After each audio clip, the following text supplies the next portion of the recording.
Painfree Coaching and Consulting provides assistance to organizations with staff and leadership challenges. Here today is Marissa Q. Paine, founder of Painfree Coaching and Consulting. Thank you for being here. Thanks so much for having me. So I think this is really great because we interview so many times on this show a lot of nonprofit organizations, and St. Louis is lucky to have thousands of them, but there are challenges that come with leading and the existence of a nonprofit, and I kind of want to get into that with your business. What exactly is it that you do? Sure. So Painfree Coaching and Consulting is a leadership and organizational effectiveness company.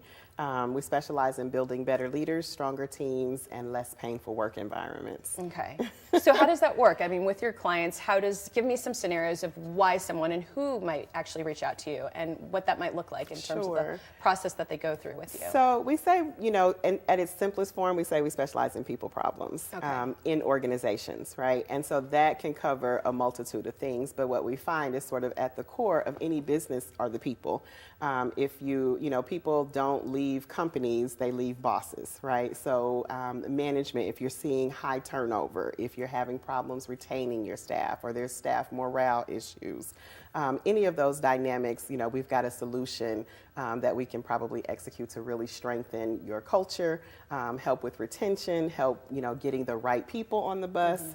We have, sort of coaching programs, peer learning models. We do a lot of workshops and retreats, and then just kind of hands-on consulting to help organizations with change and strategy and all of those things, but ultimately focused on strengthening the people part of the business, which, accelerates everything. When I kicked off the segment, I mentioned nonprofits, but it sounds like you work with both for-profit and nonprofit organizations? We do. It's actually interesting. So I'm a social worker by trade at kind of the macro level. So we have a good heartbeat and pulse to this sort of human element. But I also started my career in corporate America, and I know sort of what that dynamic is like. And so for the nonprofit sector, we bring that corporate sort of evidence-based practices to those that have that human element already.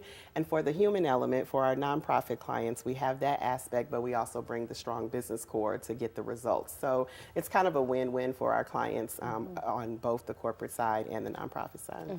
And when we look at sort of generations of how companies and organizations are changing, what are you seeing, in the work that you're doing? Oh my gosh, right? So it's the first time there's been 5 generations in the workforce at the same time, right? And with that, again, comes people dynamics, differences in how the generations approach work and how they engage. So that sort of traditional management model that worked for the silent generation, or that was common for the boomers, right? Top down, you do what you're told, you follow your boss's lead.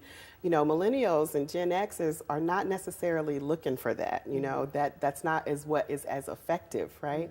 And so really helping organizations make the shift in their culture. Managers are not people. We say you manage things, but you lead people, right? People want to be inspired. They want to be connected. They want to be appreciated. And, trying to doing it the old way is the old way, and that will hurt, again, productivity. It'll hurt profits. It'll hurt the bottom line.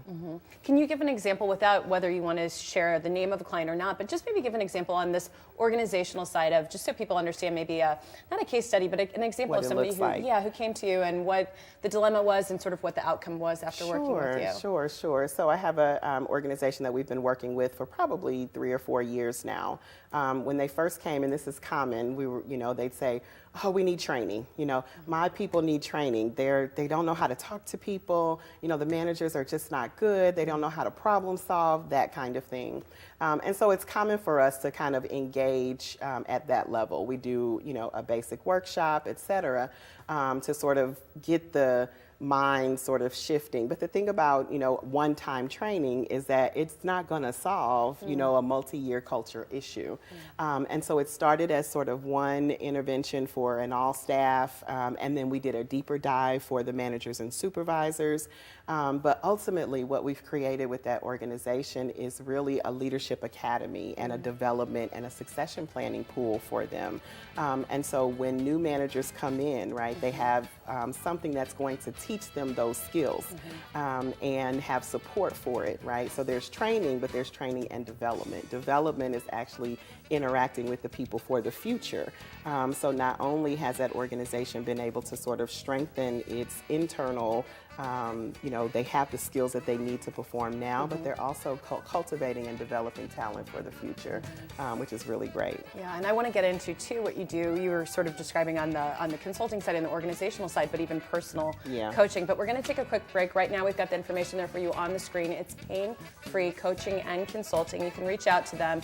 You go deep, it sounds very deep, and you can also just sort of get the consulting side on one level. All types of clients, all types of situations and scenarios. Please reach out to them. It's painfreeconsulting.com. You can call 314-492-4404. But don't go anywhere. We're going to have more with Painfree Coaching and Consulting when we come back.